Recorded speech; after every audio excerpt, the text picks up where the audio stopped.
দেশের অভ্যন্তরীণ বিষয়গুলা, প্রশাসনিক বিষয়গুলা, আইন শৃঙ্খলা গুলার জন্য যদি পরিস্থিতিগুলো যদি স্বাভাবিক রাখতে চান, সমুন্নত রাখতে চান, তাহলে তো বাংলাদেশে একটা আসলেই নির্বাচিত সরকার অবশ্যই দরকার।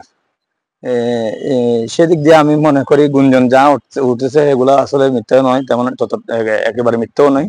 তবে যত দ্রুত সম্ভব দেশে যদি একটা নির্বাচিত গভর্নমেন্ট আসে, সেটা যে দলই হোক, দেশে সংস্কার হোক, আমরা সংস্কারের বিরুদ্ধে নই, সংস্কার হোক, পাশাপাশি নির্বাচনের পরিবেশ সৃষ্টি করুক। এনসিপির নেতৃবৃন্দ এবং যারা এনসিপির হয়ে উপদেষ্টায় আছে, তাদের বিতর্কিত কিছু মন্তব্য এবং তাদের একপেশি আচরণের কারণে আমি মনে করি এই রাজনৈতিক উত্তেজনাটা আগামীতে, আমি মনে করি ওই প্রধান উপদেষ্টার যে রাজনৈতিক দলের সাথে বৈঠক করছে, এটা একটা পজিটিভ দিক। এই পজিটিভ দিকটা কাজে লাগিয়ে রাজনৈতিক দলের যে আশা আকাঙ্ক্ষা চাওয়া, ওটার দিকে এগিয়ে গিয়ে একটি নির্বাচিত প্রতিনিধিদের দ্বারা এই দেশের স্বাভাবিক পরিস্থিতিতে নিয়ে আসাটা আমি মনে করি প্রধান উপদেষ্টার জন্য উত্তম হবে। জুলাই আন্দোলনের সব শ্রেণীর মানুষ এই আন্দোলন করেছে একমাত্র ফ্যাসিস্ট আওয়ামী লীগ সরকার পতন করার জন্য। তারা পতন করেছে, তারা দেশের একটি নিরপেক্ষ নির্বাচন, দেশের স্বাধীনভাবে কথা বলতে পারবে, এটা জনগণের লক্ষ্য ছিল। এই লক্ষ্যটি 5 আগস্ট পূরণ হয়েছে। এরপর একটি অন্তর্বর্তীকালী সরকার গঠন করেছে। এই সরকারে দিনের পর দিন বিভিন্ন রাজনীতি নেতা কর্মীদের সাথে বৈঠক। এটা কেন?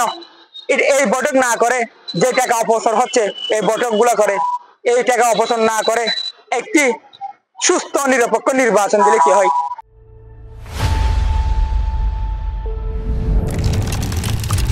আগামীর বাংলাদেশের জন্য আমাদের এই আলাপগুলো খুবই জরুরি।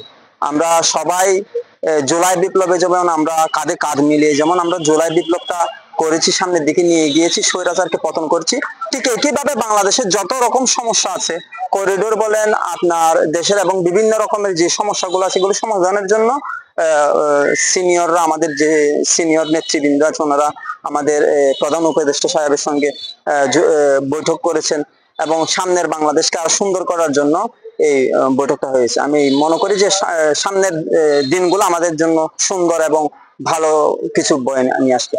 বাংলাদেশের দীর্ঘ 17 বছর ফ্যাসিস্ট সরকার পতনের পরেও নানা মুখে আমাদের ষড়যন্ত্রের মুখোমুখি হতে হচ্ছে। এখনো আমরা ঐক্য হতে পারতেছি না।